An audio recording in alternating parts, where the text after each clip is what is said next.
Welcome to Wet Fraternity. In this video, we are going to talk about diabetes mellitus. Diabetes mellitus is basically one of the most important diseases for the exam point of view. You must expect at least 2 to 3 MCQs straight from this single disease. This is that important for paper point of view. Okay, let's begin with the diabetes mellitus. As far as diabetes is concerned, you must know that if we have a condition where the animal is just having increased glucose in urine, it is not going to be diabetes. It's a Fanconi syndrome that we will study in urinary system. If you have only high glucose in blood, still it's not diabetes. It is going to be stress-induced hyperglycemia, or it may be post prandial, like after eating food there might be some spike, but it still does not falls in on the definition. This condition does not falls in the category definition of diabetes mellitus. In order to fall in the category of diabetes mellitus, an animal must have increased glucose in blood and urine both. So that was the concept of the definition. Diabetes mellitus is characterized by hyperglycemia resulting from inadequate insulin secretion and inadequate insulin action, or both. This is the generalized way to define the cause or root cause of the diabetes, that either the insulin secretion is less or the insulin is not having its adequate action, or both situations can happen that can cause diabetes mellitus. Now we have cats and dogs both. Uh, the insulin is like diabetes mellitus is basically divided into two types, type 1 and type 2. And each single type exists in separate species. Type 1 is for dogs and type 2 is for cats. Let's see what these types are. When we talk about type 2 insulin independent diabetes mellitus, as it is understood by the name, that in type 2 what happens, that insulin resistance happens. Basically insulin production in the body is okay, but insulin that should go to cells and act on the receptors and produce its action, that binding to receptors and all that stuff is not happening properly. So that is called as insulin resistance. And that is non-insulin dependent diabetes mellitus, because in this case you need not to inject insulin from outside, or even if you try to inject insulin from the outside, the cat is not going to show you any response because insulin is already there. It's just the action that is not being happening.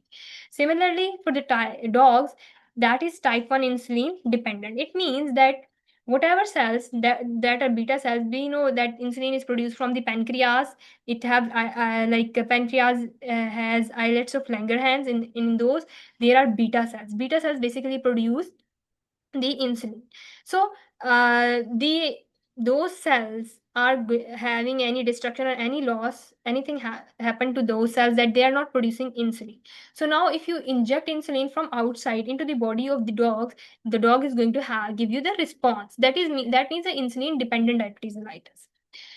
Next is the causes. Well, for cats, hypersomatotropism, loss of beta cells, amyloid deposition in the islet cells, chronic pancreatitis, and glucotoxicity and lipotoxicity cause this type of diabetes mellitus in the cats. But remember one thing about glucotoxicity and lipotoxicity, they not only are causing insulin resistance, rather they are basically causing beta cell dysfunction. Because of that, insulin production is being reduced. But this is very important from paper point of view, that you should know glucotoxicity and lipotoxicity can cause diabetes mellitus. For dogs, causes are loss of beta cells secondary to immune destruction, congenital hyperplasia, chronic pancreatitis, or any risk factors like obesity, hypertriglyceridemia, genetics, or concurrent diseases like Cushing syndrome. Okay, this is one of another important point for paper MCQ, that concurrent diseases that happen with diabetes mellitus, they might ask you in the MCQ. For cats, hyperthyroidism, Cushing disease, acromegaly, infection, obesity, hormones, excess glucagon secretion. These all happen concurrently with diabetes mellitus. Infections like UTIs that start to happen, so you should remember these. Obesity, basically obesity in obese animal, there is like fat in the body, and fat causes the insulin resistance. So these are the things that happen concurrently with the cat's diabetes mellitus. For dogs, it's Cushing disease. Cushing disease, glucocorticoids basically cause insulin resistance by direct cytotoxic effect. I have told you above, that glucose is like glucotoxicity happens. So because of that, beta cell dysfunction happen, and because of that, then what we are going to have, like sustained hyperglycemia that damages canine iris cells and resulting in diabetes mellitus. So you should remember this. Second thing is pancreatitis and obesity and infections like UTIs. These are the causes for diabetes mellitus. Then we have like signalement. For diabetes mellitus, signalement is middle-aged to older animals. If you talk about the cats, more than 6 years neutered male. For dogs, more than 6-year-old, no sex predisposed except stress or pregnancy-related diabetes mellitus. Okay. Then we have insulin-resistant diabetes mellitus in dogs occur due to uh, antagonistic effects of progesterone-dominated phase of stress or pregnancy. Basically, what they are saying is uh, that in stress, we know progesterone is being secreted, and progesterone also stimulates growth hormone secretion from the mammary tissue. These both hormones are basically antagonists to the insulin. So whatever happens, like if the dog is either pregnant or in the stress, they are going to have anti-insulin actions, and that will cause insulin resistance. So in such cases, the treatment is OVH for all the females. And if you are, or if the owner is resistant for treatment, you can go for algeprestone, that is progesterone receptor antagonist, to reduce the insulin resistance in that dog. So you must see the signalement clearly in the MCQ. You should see that what condition they are like throwing, what statement or what sort of situation they are throwing onto you to diagnose. They are giving you a like pregnant female history and all of that. So, and they are asking you for the root cause, what's the cause for this diabetes mellitus. So basically that the issue behind is this progesterone and the growth hormone that's happening. And if they ask you inside, like they give you a scenario where they give you a pregnant female and all that diabetes sign symptoms. So in that case, the treatment of choice is not insulin. The treatment of choice is going to be OVH or like that, like termination of that things. So you should see how they are throwing question statement on you. Next, clinical signs. Well, there are four classical clinical signs: polyuria, polydipsia, because when there is high glucose in the urine, like high glucose in the blood, more urine is being produced, and to like excrete the glucose out. And when there is increased urine, there is going to be increased thirst, polydipsia. Then there is ravenous appetite, that is polyphagia. And the cats and dogs start to eat much, and negative calorie balance resulting from inability to utilize glucose, loss of calories in urine and tissue catabolism leads to polyphagia. So what they are saying is that when the animal is eating, but the glucose that is formed and it goes into the blood, that glucose is not being utilized by the cells because there is either low insulin or insulin action is not there. So animal will keep on feeling hungry, so it will start to eat more. But despite eating more, animal is going to have weight loss. And why? So let's see why. It is a physiologic consequences of diabetes mellitus are same as of starvation. So just like in starvation, you have the consequences of like having weight loss because the energy is not being utilized because animal is not eating. Similarly, here animal is eating, energy is being produced, but that energy, that glucose is not being utilized. So it's same as there is no energy. So the consequences of starvation and diabetes mellitus are equal. So protein metabolism shifts from synthesis to proteolysis. Protein starts to break down because protein thinks that like all those processes start like, okay, protein breaks down, amino acid will produce, and there will be gluconeogenesis to produce glucose. So because of that, protein metabolism also shifts to proteolysis. Available amino acids increase hepatogluconeogenesis. So this is a short-term protective mechanism that is good when it happens is starvation. But in diabetes mellitus case, such prolonged states creates a negative energy balance, decreased muscle mass, and cachexia. So whenever you are going to have the animals of like diabetic animals, you are going to see weight loss, and this is the theory that or like physiology that is happening behind why it happens. Next is the sequelae of the diabetes. In cats, diabetic neuropathy happens. It will start as weakness in the hind limbs, ataxia, tibial nerve dysfunction, and because of this tibial nerve dysfunction, you are going to have plantigrade stance or palmigrade stance. Plantigrade stance basically means that the hocks drop below to the ground. You can see this picture. This cat is walking on its whole hawk till like the paw, this whole portion. So this is a plantigrade stance. But if the same happens in the front limbs, it is palmigrade stance.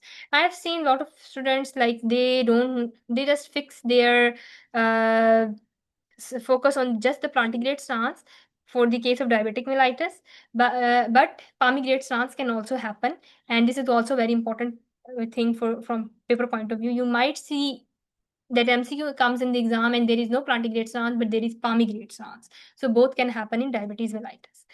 Well, hepatomegaly also happens because of the hepatic lipidosis. The cat may progress to hepatic lipidosis, like increased fat accumulation due to increased fat mobilization from the adipose tissue, and there is going to be fatty liver. Because I have told you here that when the animal is not getting energy, protein metabolism shift to proteolysis. Similarly, the lipid metabolism shift to lipolysis, and all of that fat redistribution leads to hepatic lipidosis.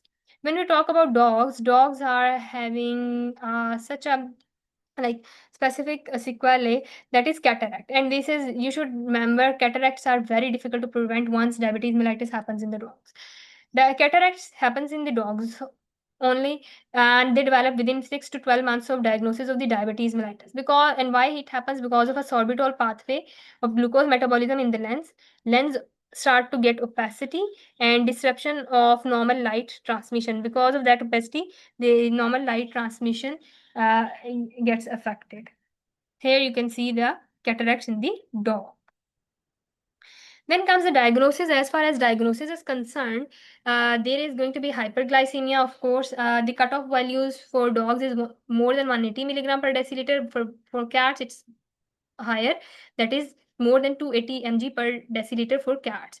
And if you have the fasting, like if you take, it should be like the test must run on the fasting animal also, like persistent fasting hyperglycemia, minimum 8 hours fasting, and you still see that there is hyperglycemia. Also, glucose urea, when blood glucose level is more than 180 to 220 milligram per deciliter, you must start to see glucose urea also. Then there should be ketone urea. Ketone urea is like lipid catabolism increases plasma free fatty acids. When lipid like this is the basically pathogenesis why ketonuria happens. Lipid catabolism produces plasma free fatty acids. These free fatty acids enter the liver, and they are metabolized into ketones. Again, the same thing is repeated, that in starvation, ketones are acceptable for short-term source of energy. But in diabetes mellitus, excessive production of ketones causes ketosis and diabetic ketoacidosis. We will study diabetic ketoacidosis in next video, and this is a severe form of diabetes mellitus. Then there is increased hepatic concentration of free fatty acids causes increased hepatic synthesis of triglycerides, and very low density lipoproteins, very low density lipids, causing hyperlipidemia and hepatic lipidosis. So that's how hepatic lipidosis and hyperlipidemia happens in diabetic animals. Other common blood work abnormalities are metabolic acidosis and increased liver enzymes and cholesterol. Because, okay, you should remember this thing, because sometimes when they give you MCQ in the exam, they give you a statement for diabetes mellitus, and along with that, what they do is they give you the CBC report, chemistry report, and all of that. So you are going to, in chemistry report, you are also going to see this thing. Then elevated serum fructosamine. Uh, okay, fructosamine is basically another test that we can perform other than blood glucose test that measures the fructosamine level. Uh, and increased fructosamine levels basically show past 1 to 2 weeks glucose levels. If it is more than 350, it means, sorry, if it is less than 350, it means it is normal or non-diabetic animal. Or if or you can say diabetes mellitus is well controlled. If it is between 350 to 450, that means moderately diabetic, or diabetes mellitus is moderately controlled on the medications. If it is more than 500, it means severe diabetic and diabetes mellitus is poorly controlled. Then we have HbA1c test. These are glycated proteins that provide average blood glucose concentration over preceding 2 to 3 months. Just like fructosamine, not affected by acute changes in blood glucose. Um Okay, this is again, if you see here the comparison, it shows 1 to 2 weeks old history and it shows 2 to 3 months old history. But again, fructosamine and HbA1c are not affected by acute changes because they have this time period. They show that much if level of, like these for this time period, if there is hyperglycemia in the body, then you are going to have changes in HbA1c or fructosamine levels. Then we have bacteriuria and recurrent UTIs. Okay, this is a very important point from paper point of view. You should understand this. High glucose in urine causes bacteria there, and those bacteria start to cause UTIs. In this situation, they might ask you a question asking for the crystals that form in the urine in case of diabetes mellitus, because struvite crystals are formed in the diabetic patient because there is UTI. UTI will cause the like Staphylococcus aureus to be there. Like Staphylococcus will invade that area, and Staphylococcus aureus produces urea. Urea is basically increases the pH that is suitable for struvites to form. I have another separate video lecture series on the crystals, urinary crystals. You can see even in that video, the video on struvite crystals, the detail on that, how they are formed and in which pH is suitable for struvite crystals. So that's how struvite crystals form here. Always remember, cats have aseptic struvites. And there is one more thing regarding this UTIs and all of bacteriuria, that ultrasonography, you are going to have gas-filled bladder or emphysematous cystitis. Just like you can see here, this is a bladder and you can say the whitening, like the gas is being filled in it. That is emphysematous cystitis. Okay, to last thing you can do as a like for diagnosis of diabetes mellitus is that you can rule out concurrent disease. Concurrent diseases like, first you can do abdominal ultrasound is excellent to rule out pancreatitis, enlarged adrenal glands, and other concerns. Like that's how you are ruling out pancreatitis or like the Cushing's disease or like, things like that. Then you can perform T4 test and you can perform urine culture to rule out any infection like that. These three tests are easy to do. First, you go for these. After that, what you do for further specification, you can go for ACTH or adrenal function testing. You to diagnose like Cushing or Addison, like mainly Cushing disease.